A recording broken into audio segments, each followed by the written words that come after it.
Hello, my dearest loved ones. I'm so happy to see you here again. As you may know that I personally have been working on the root chakra healing. Well, of course, I have done that so many times, but this run of healing, focusing on root chakra, is just so nurturing. I love it so much that I wonder when I'm gonna get out of it to move on to the next chakra healing. Every day, I meditate at least 3 times, and 1 hour in the morning after half hours of breath work, another hour before bed, and then around 4 p.m. I would do another short session. And every time I have been focusing on root chakra ever since I start mentioning about it in my videos. Well, there are so many more points I want to share with you that I didn't include in the first video.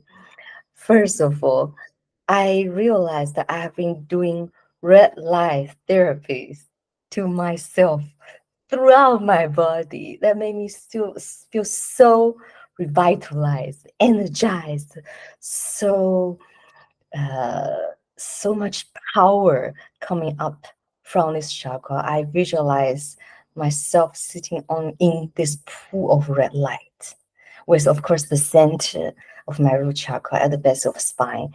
It's just shining and glowing so brightly. And also, I love it so much to visualize the root chakra turn into a red lotus. The red lotus is so beautiful. It has this um, fierce power. It's like the statement telling yourself, myself, and the world that I am here.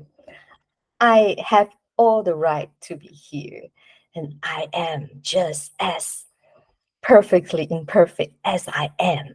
And I accept myself, I accept every bit of myself.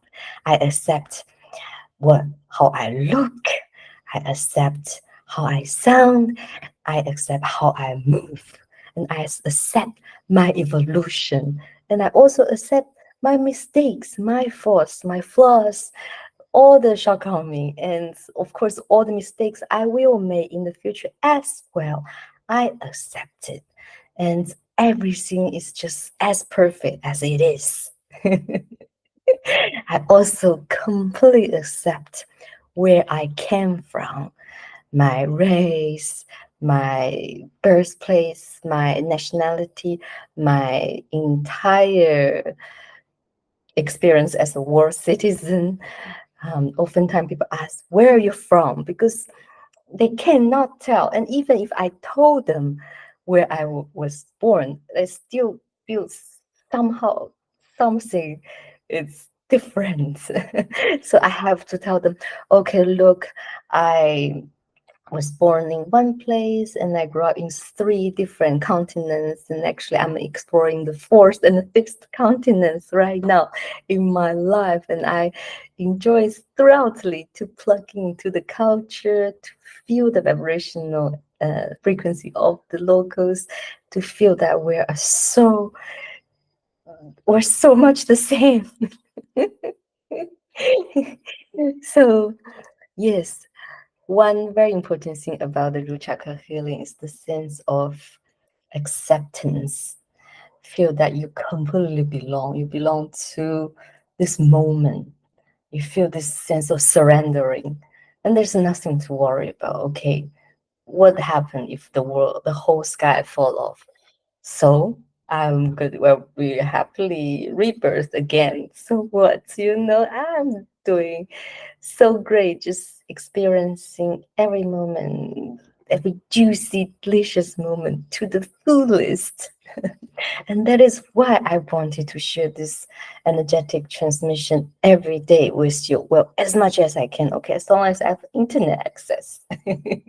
So then that can help you to also heal these parts of your energetic field. Another thing about root chakra healing is the animal instinct. Really, like this primal sense of uh, understanding or knowing, inner knowing. That we talk about the gut feeling, okay? Like um, sometimes when we're toning so much, think about the animals. Well, the animals, they know the earthquake is happening before it happened, okay? Because they are not so much brainwashed like us. They're not so much head like brain heavy, like so they feel the vibration, and they know that something, some disrupted event is happening in some part of the world, and they cause a ripple effect because everything's connected in this vast universe, isn't it? So because the animal, they have this ability, they're able to predict a tsunami, earthquake, or some crazy event. Okay, so I believe that many of you who is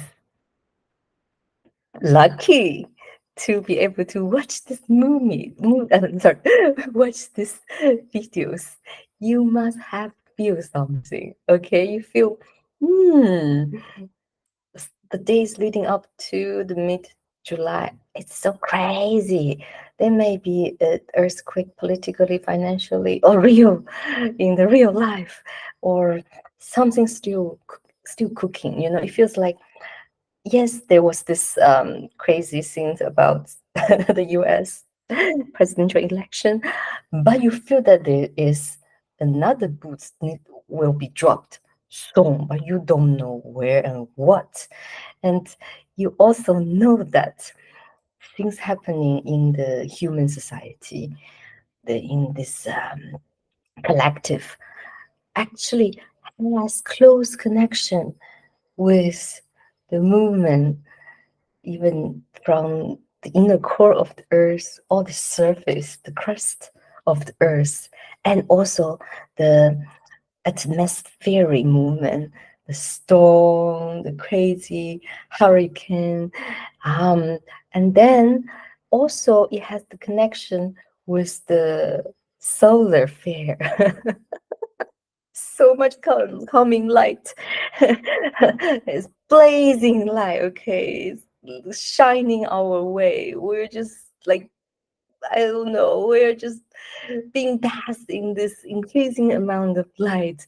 It's so much going on. I mean, even that I'm enjoying such peaceful life, I have to thank my animal instinct that I always take myself somewhere more peaceful. Because as an empath, I'm sure you also an empath. Or don't tell me you're not, because it's not possible you find my video if you're not an empath. As an empath, I feel so much of the energy. I feel so sensitive. Sometimes people's struggle, trauma, collective suffering, it really gets to me. It doesn't matter, even if I'm on the moon, I feel this.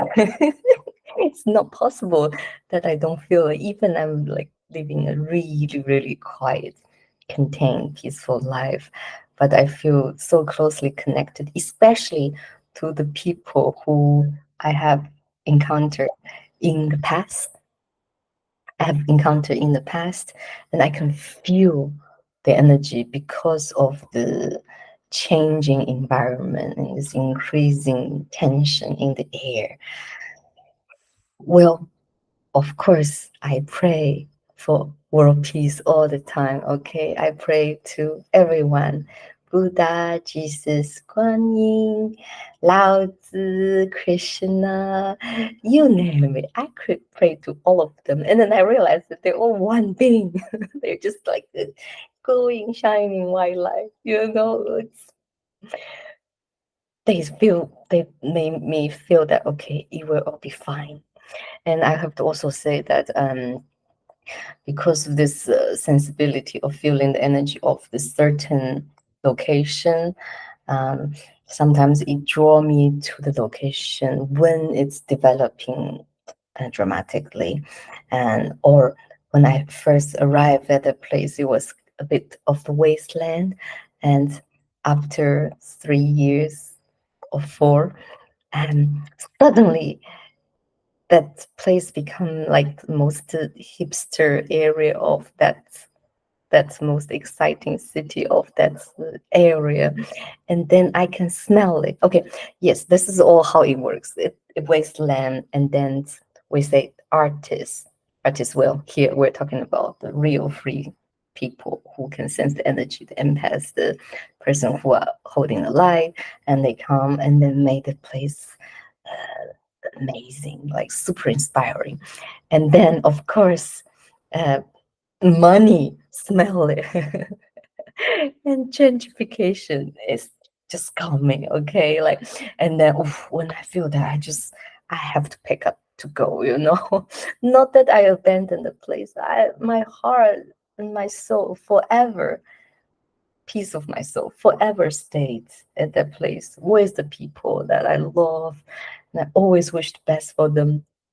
And I know that they will be blessed, and I pray for them all the time. And but somehow I feel that I just I just need more peace.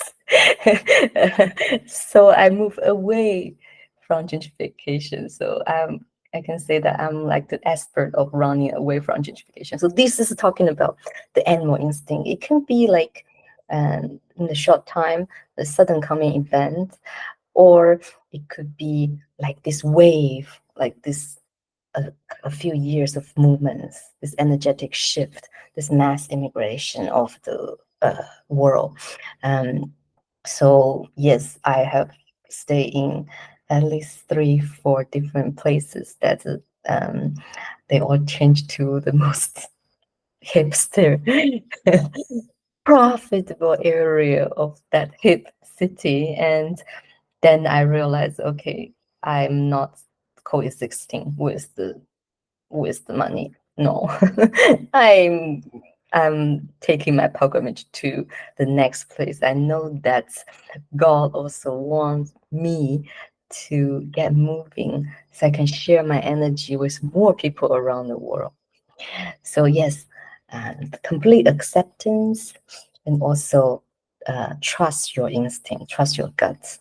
I had a feeling about stock market crash uh, uh, all the time, every day, end of January 2020. Um, Even though I was not in the stock market, I started checking everything. And then I went back to make a party for a few days, and then forgot to check the stock market in sometime in February, and then it crashed. And then same as now, I also feel something's happening, but I don't know. I'm not a financial expert, so I don't know what is the best strategy to deal with it. Um, believe that you know very well what to do. Okay, the most important thing is that to realize that whether money, possession, or the assets, things outside ourselves, it comes and goes. So the important thing is to stay centered, stay grounded, and trust that you will be taken care of and you are being protected. It doesn't matter how much tension there are around you, you know that you are centered. You are like this beautiful, peaceful, ever blossoming red lotus, and you are with one, with the universe, with God, with your higher self, inner child, and every single loving being. Much love.